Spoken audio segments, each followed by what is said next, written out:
E hoje eu trouxe um vídeo para vocês um pouquinho diferente do modelo que eu tô acostumada a trazer. Eu recebi um direct, essa semana de uma moça que falou o seguinte: Dai, você sempre compartilha o teu planejamento financeiro. Ele não muda.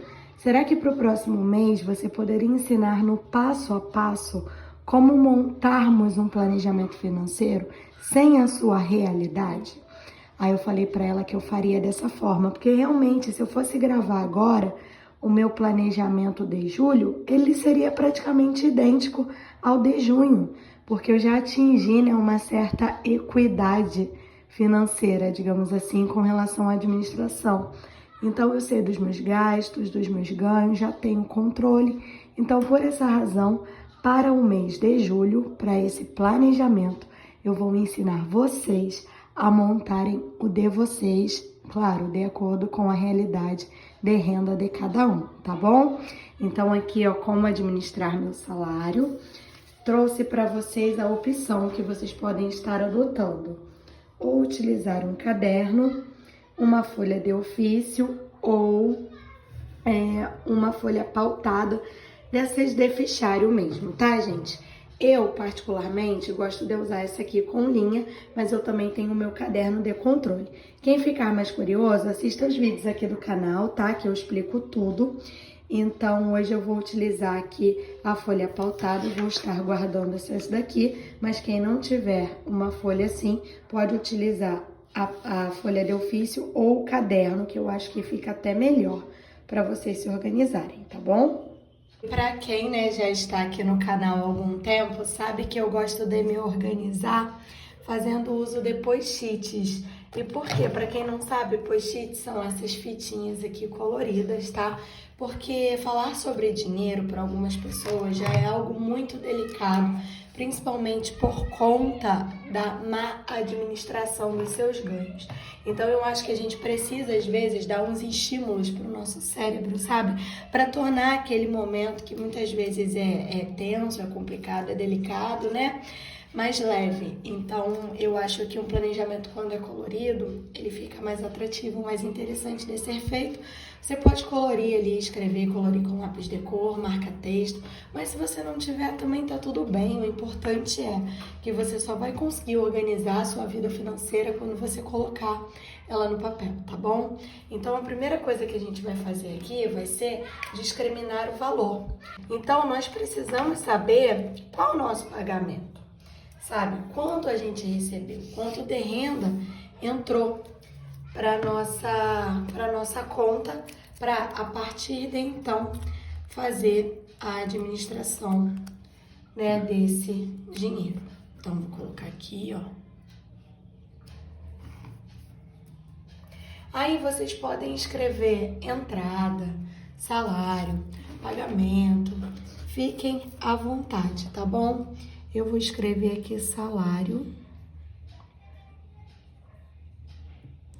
E o valor vocês vão colocar, tá bom?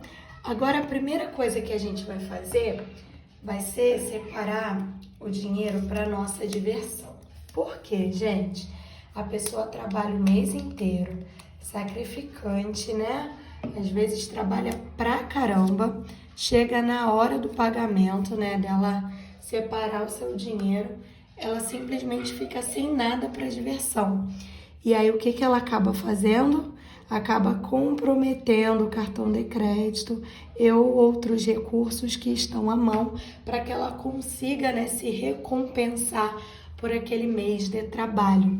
Então eu sempre comento aqui que o ideal para diversão é que você separe de 5%, eu no caso separo 5% para minha família, tá? A 10% do teu salário. Então você vai pôr diversão e vai colocar o valor aqui. Recebeu, vai separar esse valor. A não ser que, claro, você esteja extremamente endividado, E aí você vai ter que ver formas de fazer uma grana extra para tirar a sua diversão. Inclusive, também tem vídeo sobre isso aqui no canal, tá bom?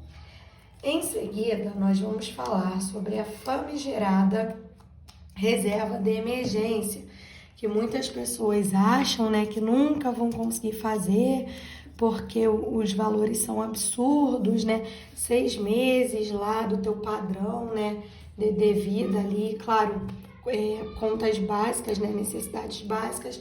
Então eu falei, né, eu como uma pessoa que começou a viver com um salário mínimo por necessidade, deixa eu só escrever aqui rapidinho, eu falei que quem caracterizaria minha reserva de emergência seria eu, de acordo com a minha necessidade. Então, inclusive, eu escrevi aqui para vocês, ó, estipule um valor mínimo para guardar e não mexa nele. Por quê? A reserva de emergência é aquele valor que vai te salvar quando as coisas apertarem. Quando algum imprevisto acontecer, sabe? Quando você for pego de surpresa em alguma situação.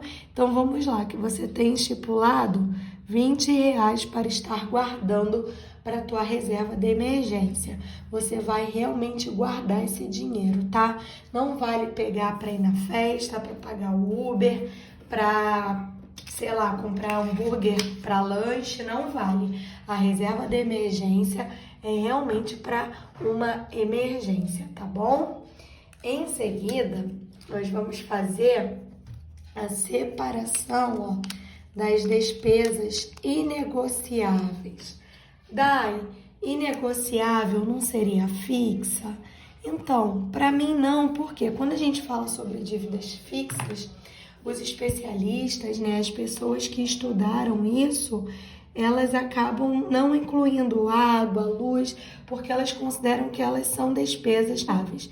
Eu não tenho muito essa visão, não. Vou ser sincera para vocês, até porque eu acredito que água, luz, se variar é muito pouco, então dá tranquilo para ficar nas despesas inegociáveis. Dai, e o que seria para você despesas inegociáveis? Então, para mim, são aquelas contas que, se você deixa de pagar, você compromete a tua qualidade de vida, sabe? Se você para de pagar a luz, por exemplo, vão cortar a tua luz. Se você para de pagar o aluguel, você vai ter ali um problema, né, com o locatário. Então, despesas inegociáveis para mim são despesas que a gente não pode estar deixando de pagar, porque elas, se a gente fizer isso, a gente vai sofrer certas consequências. Então, eu descrevi aqui, né, alguns exemplos de despesas inegociáveis e vou pôr aqui para vocês, ó, água, e aí vocês vão estipular o valor da água, luz, e aí vocês, né, vão descrever aqui, aluguel para quem paga, financiamento, né? Aí aqui esse financiamento, gente, pode ser do veículo ou do imóvel, né? Como eu coloquei aqui, internet, alimentação. Lembrando que a alimentação se faz necessário que você estipule um teto de gastos, porque se você não fizer isso, se você não aprender a fazer compras, você não vai ter sucesso financeiro. Tem muitos vídeos aqui no canal, basta que assistam para entender melhor sobre o que eu tô falando. Vamos lá, o dízimo, tá? Para pessoas que contribuem aí com dízimo e empréstimo, caso a pessoa tenha, né, um empréstimo. Então, essas aqui são as despesas, né, que eu considero negociável. Se você tem, né, outros gastos aqui que para você são indispensáveis, eles podem entrar nessa descrição, tá bom? E agora, gente, a minha última tagzinha que eu vou fazer vai ser as despesas variáveis, tá? Então, vamos lá.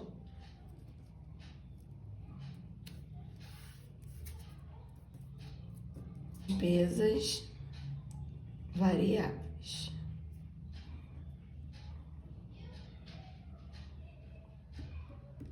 Essas despesas são que variam, tá? Então, eu descrevi aqui para vocês alguns exemplos. Olha, cartão de crédito,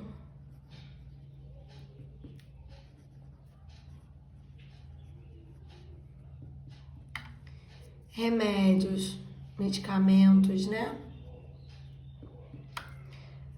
Sacoleira, gente, são aquelas pessoas, né, que trabalham com venda de roupas, né, de calcinha, de meias, enfim, que muitas pessoas acabam comprando, né, nelas. Então, vai colocar o valor, crédito para celular, se você faz recarga, né?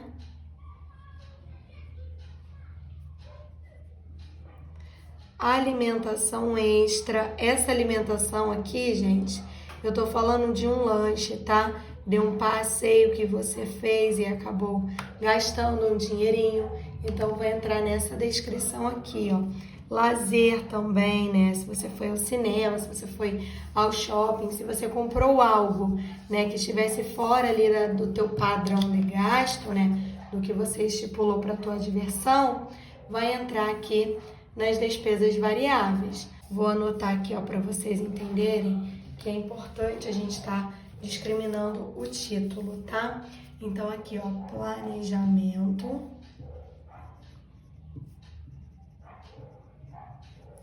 financeiro.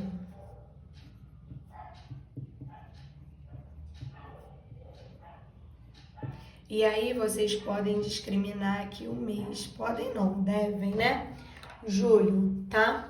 E é dessa forma que vocês irão fazer. Eu espero muito que vocês tenham gostado do vídeo de hoje, né? Que foi um pouquinho diferente, porque realmente essa seguidora, ela tem razão. Todo mês eu trago a minha realidade, né? E eu sempre tô falando sobre se inspirar. Inclusive, eu vou mandar até um beijo para ela. Amanda, muito obrigada, tá? Pela sua sugestão. Então, eu tô sempre falando, né, sobre a pessoa se inspirar, mas eu nunca trago, né, ferramentas de inspiração. Então, dessa vez eu trouxe um planejamento financeiro que não é meu, tá? Para que vocês consigam fazer o de vocês. Então, eu espero muito que vocês tenham gostado. Se você gostou, curte o vídeo, compartilha com seus amigos para que eles também aprendam a fazer a administração dos seus ganhos, tá bom? Um beijo, fiquem com Deus, até o nosso próximo encontro. Tchau, tchau!